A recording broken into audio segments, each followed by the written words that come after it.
نماز کے دوران اگر کوئی بچہ سامنے آ جائے تو کیا اسے ہٹانے سے نماز ٹوٹ جاتی ہے؟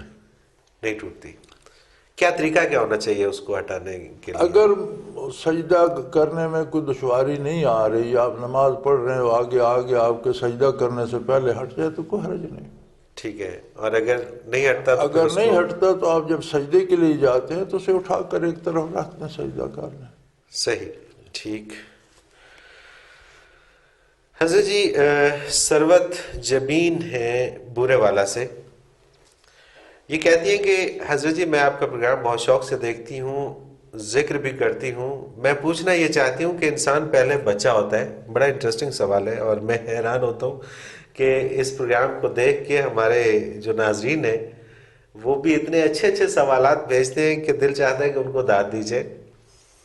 وہ کہتی ہے کہ جی میں پوچھنا یہ چاہتی ہوں کہ انسان پہلے بچہ ہوتا ہے، پھر جوان، پھر ادھیڑ عمر اور پھر بوڑھا ہو جاتا ہے، تو کیا ہماری روح بھی اسی طرح مختلف سٹیجز پر ہوتی ہے؟ اگر ہوتی ہے تو ہمیں اس کی سٹیج کا پتہ کیسے چلے گا؟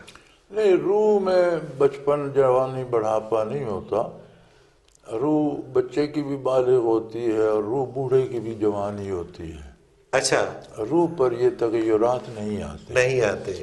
روح چونکہ بجائے خود براہ راست عمل دخل دنیاوی کاموں میں نہیں کر سکتی، ایک جسم لطیف ہے، تو اس کی استعمال کے لیے جو اسے آلہ یا سواری دی گئی ہے وہ بدن ہے. ٹھیک ہے. اور بدن میں اس کے ساتھ یہ رعایت رکھی گئی ہے کہ جب بدن نابالغ ہوتا ہے تو مکلف ہی نہیں شریعت کا. بالکل ٹھیک. جب بالغ ہوتا ہے تو شریعت کا مکلف ہے. جب بوڑھا ہوتا ہے تو جتنی عبادت یا محنت جوانی میں کرتا تھا نہیں کر سکتا تو وہ اسے رعایت ہے.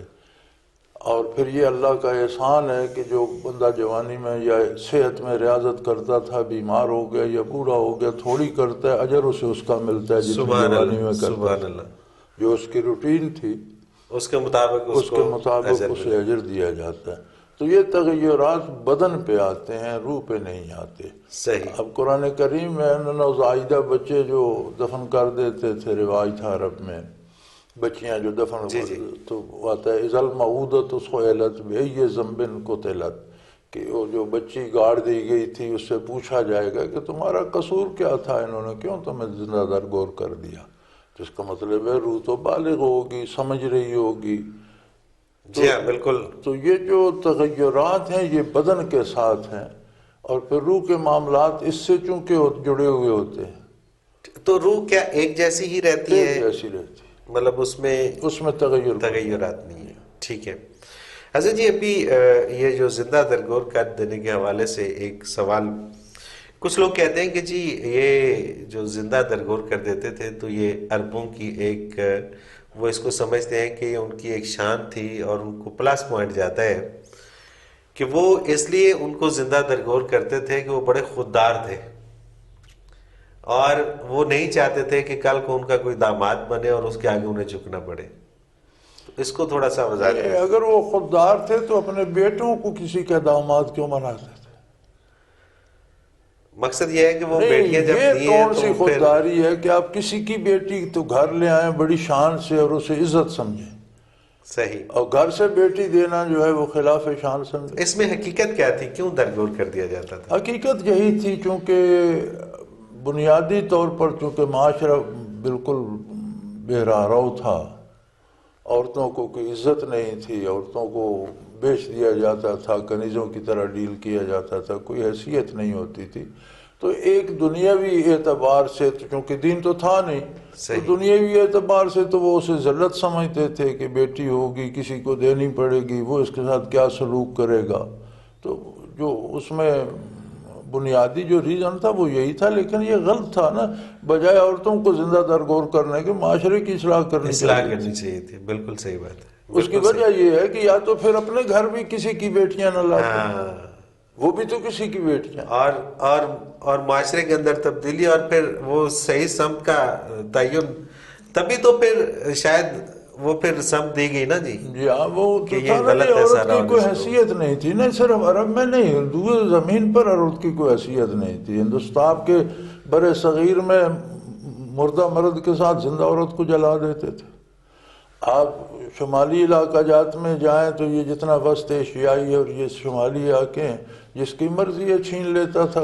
یہاں سے میں ایک اور اصل میں میرا یہ سوال کرنے کا جو بنیادی مقصد تھا وہ یہ تھا کہ پھر آج لوگ یہ کہتے ہیں اور یہ ماڈرن لوگ اکثر یہ کہتے ہیں کہ جی جو عورت ہے اس کو فل آزادی ہونی چاہیے, یہ ہونا چاہیے, اور اسلام وہ نہیں دیتا. تو بیسیکلی جو عورت کی آزادی, عورت کا تحفظ اور عورت کے حقوق جو ہیں وہ تو صرف اسلام نہیں دیے, صرف اسلام نے دیے ہیں. اور جسے یہ آزادی کہتے ہیں یہ عورت کے ساتھ دھوکہ ہے. دھوکہ ہے. دیکھیں تخلیقی طور پر عورت کے کچھ فرائض ہیں اور مرد کے کچھ فرائض ہیں. جو تخلیقی طور پر ایسا بدن, ایسا وجود, ایسی سوچ, ایسا دل, ایسی فکر دی گئی ہے. جس طرح عورت بچے پالتی ہے مرد پال سکتا ہے. سوال ہی پیدا نہیں ہوتا. عورت 9 مہینے, سال 2 سال, 3 سال بچوں کے ساتھ راتوں کو جاگ جاگ کر ان کے پانی دو, کھانا دو, تکلیف ہو گئی, یہ کرو وہ کرو. مرد کر سکتا ہے؟ ممکن ہی نہیں ہے. جتنی مشقت مرد فطری کرتا طور ہے, پہ ممکن نہیں. جتنی مشقت مرد کرتا ہے عورت کر سکتی.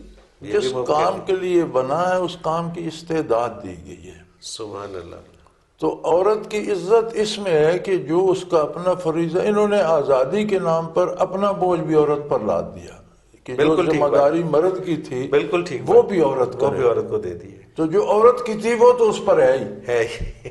بالکل صحیح بات. یعنی جو بحیثیت خاتون اس پر تھی وہ تو ہے ہی, تو جو اس کی ذمہ داری نہیں تھی وہ بھی اس پر لاد دی گئی اور کہا تم آزاد ہو. یہ کون سی آزادی ہے؟ یہ اس کے ساتھ زیادتی ہے. عورت کی کے ساتھ آزادی زیادتی یہ ہے کہ آپ اس کی عزت کا تحفظ کریں, ناموس کا تحفظ کریں, اس کی ایک جو اپنی حیثیت ہے, آنر ہے, اس کو تحفظ ملے, اور بچوں سے وہ پیار کرے, گھر میں بچے پالے, عزت سے پردے سے رہے, کوئی اس کی طرف دیکھ نہ سکے. یہ اس کی آزادی ہے. اور اسے آپ مزدوری پہ, سڑکوں پہ روڑیاں کوٹنے پہ لگا دیں تو وہ بیچاری کوٹتی تو رہے گی, لیکن یہ آزادی نہیں. آپ نے اپنے حصے کا بوجھ اس پر ڈال دیا, اسے مزید غلامی میں